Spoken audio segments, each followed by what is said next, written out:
even in the mental state of human beings.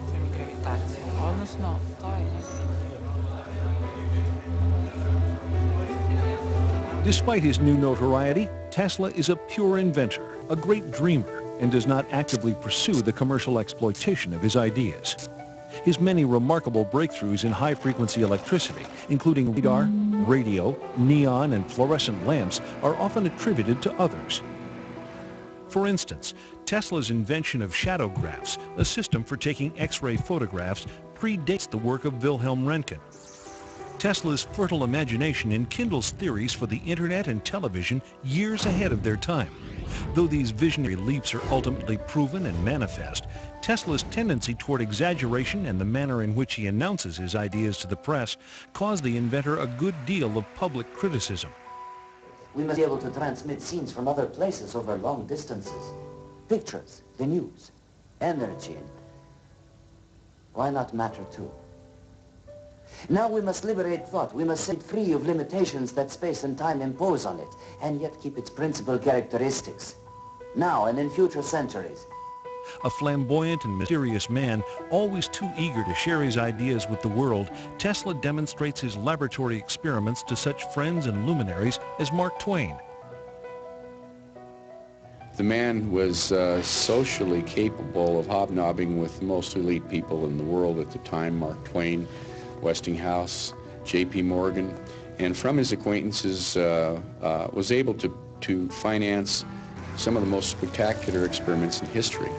As a publicity stunt, Tesla would sit in his laboratory while massive bolts of electricity danced about him. Without the use of wires, these airborne streamers would freely illuminate the lamps held in Tesla's hand. And Tesla was the first person to really show how to transmit wireless energy through the air to ignite electrical bulbs, electrical tubes. They were fluorescent tubes, which he had in the room. These tubes would respond to different frequencies. So if he produced one frequency, one group of bulbs would light, and if he produced another frequency, another group of bulbs would light. In 1898, while perfecting his patents for the invention of wireless radio transmission, Tesla's laboratory mysteriously burns to the ground. This fire destroys thousands of hours of work, setting the inventor back years and costing him personally over $1 million. Tesla is horrified by the extent of the damage, but his is a resilient spirit. For while the hardware lay in cinders, Tesla's remarkable mental abilities enabled him to begin the process of recreating his work. In 1899, Tesla moves to Colorado Springs to experiment with terrestrial and atmospheric waves. Out on the prairie, he pursues his passion for discovering sources of free energy, both above and below the surface of the Earth. While investigating a phenomenon known as the Schumann cavity, he develops his theories for tapping limitless sources of power that all people of the world may share. Surrounding the Earth, there's a cavity that resonates at about 8 cycles per second. And this cavity exists between the Earth we're standing on now and the bottom of the ionosphere, about a 60-kilometer gap. In this three-dimensional resonant cavity, in that cavity, you can transmit power, electromagnetic energy, at 8 hertz with almost no attenuation. The Schumann cavity is pumped or fueled at this time with megawatts of power from the lightning strokes that are occurring many times a second on a worldwide basis. It's rather like a child was playing with a tetherball. Tesla was so creative, he envisioned using his power transmitter to spank the ball, put a great big ball of electricity, by analogy, a pulse of electricity in the ionosphere, and it would very weakly distribute itself all the way around the world. And when it came around the other side, just at the right moment, he would spank it again with another pulse of electricity, and he'd keep doing this until the accumulated energy was so great that it would be a resource to be pulled back out of the sky by a proper antenna. Tesla's idea was to be able to provide power equally to all people on Earth. At this time, there are 2 to 3 billion people on this planet that can't go home at night and turn on the lights. We can. The people that can are living in poverty. Tesla saw that there was a division between the have and the have-nots, and he was determined to make electrical power equally available to all people on this planet as a gift. Tesla develops the technology at Colorado Springs to produce astonishingly high voltages and currents. When the switch is thrown, ghostly sparks dance inside the lab, while on the copper ball atop the antenna, thick blue lightning crackles up over 100 feet into the sky. Thunderclaps are heard over 15 miles away. It is one of the great inventor's crowning achievements, man-made lightning. At Colorado Springs, he had a 56 kilovolt ampere Westinghouse transformer that George Westinghouse gave to him, and it had various taps on it up to 55,000 volts. And through the amplification of this transformer into his magnifying transmitter, he's able to actually blowing up the Colorado Springs, some of the generators in the power at Colorado Springs plant at a distance of about 25 miles away. Originally it was thought that he generated or used so much power from the utility company that burned out a couple of their generators. Since then there's been some conjecture that actually he was picking up more energy from the surrounding air at that high altitude, and it was feeding back into the generator, and you cannot feed electrical energy back into a generator, and that's what blew him out. And they wouldn't sell him any more power until he and his assistant went down and repaired the generators. Tesla determines that waves of energy in the Earth can be used to transmit power to any point on the globe. In laboratory tests, he successfully demonstrates the illumination of wireless lamps many miles from the laboratory. But his experiments also produce more ominous possibilities.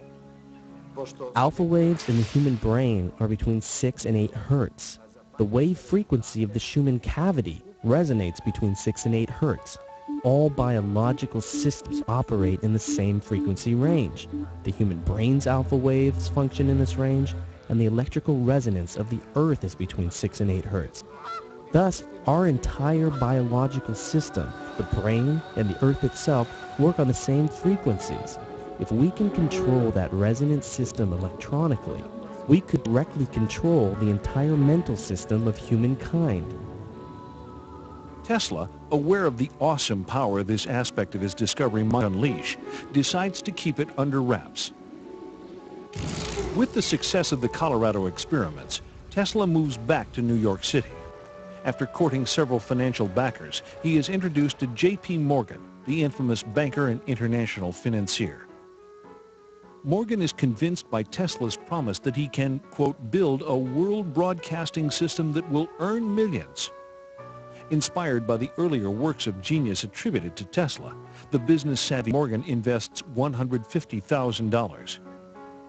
Though he must concede 51% ownership in his radio patents to the fabulously wealthy industrialist, Tesla nevertheless proceeds with his construction of the legendary Wardenclyffe Tower in 1900.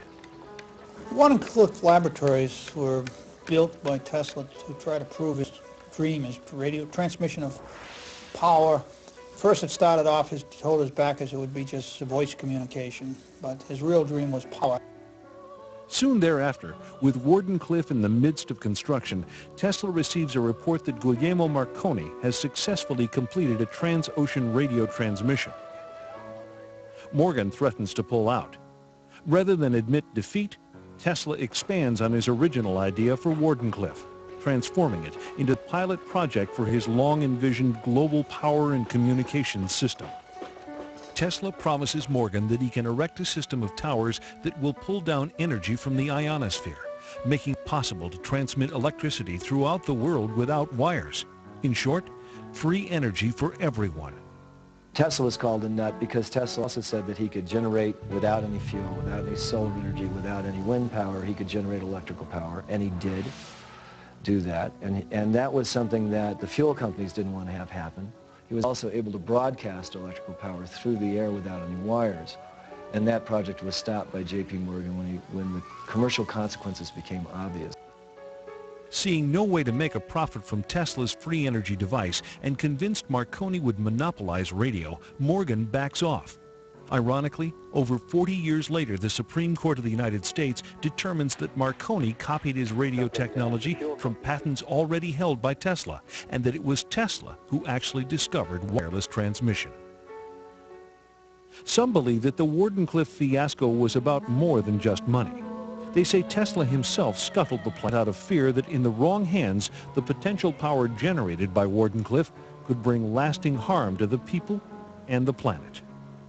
Although Morgan didn't finance the Wardenclyffe Tower at the end, it seems to me the project was not stopped because of money.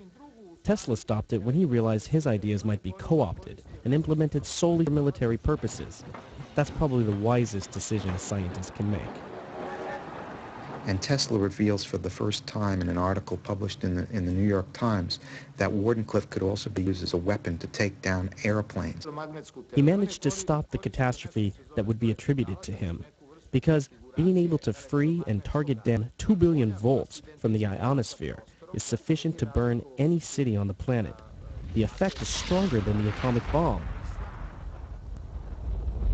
Did Tesla discover the ultimate means of destruction? The answer is still unresolved. By 1915, it is rumored that Tesla and Thomas Edison are each to receive the Nobel Prize, but these reports prove false. 2 years later, Tesla is awarded the Edison Medal by the American Institute of Electrical Engineers. But any credibility this might afford him is undone by Tesla's extravagant boasts that Wardenclyffe can be used to modify the weather. They tore the tower down during the war because the military thought that was there for spy purposes. It took at least 3 or 4 charges of dynamite. It was so well built, they almost couldn't demolish it. But before it was completely dismembered, it was experimented with by someone who wanted to project scalar waves. All the birds, seagulls, and everything else left the area. There wasn't one within 20 miles. And the fishermen normally go out there and complain because there were no fish that they could catch within a radius of 10 or 15 miles while that station was operating. That's why you can get a manifestation of some animals acting strangely a day or hours before an earthquake. With his beloved tower in ruins, Tesla retreats into his laboratory and begins far more complex and dangerous experiments. On July 11, 1934, the New York Times reports that Nikola Tesla has developed a death ray, a particle beam weapon that can destroy 10,000 planes at a distance of 250 miles. Tesla claims that a plant for producing this device could be constructed in 3 months at a cost of $2 million. Aside from the devastating offensive capabilities, Tesla believes that if he can successfully build 12 of these towers, his is a weapon to end all wars. Tesla's famous death ray was a device which probably is very widely misunderstood and may have been one of the reasons why he didn't receive some of the respect by the scientific community that he may have well deserved. I think today a lot of people think of a death ray as a phaser or some esoteric type device you might see on a science fiction movie. It's a plane!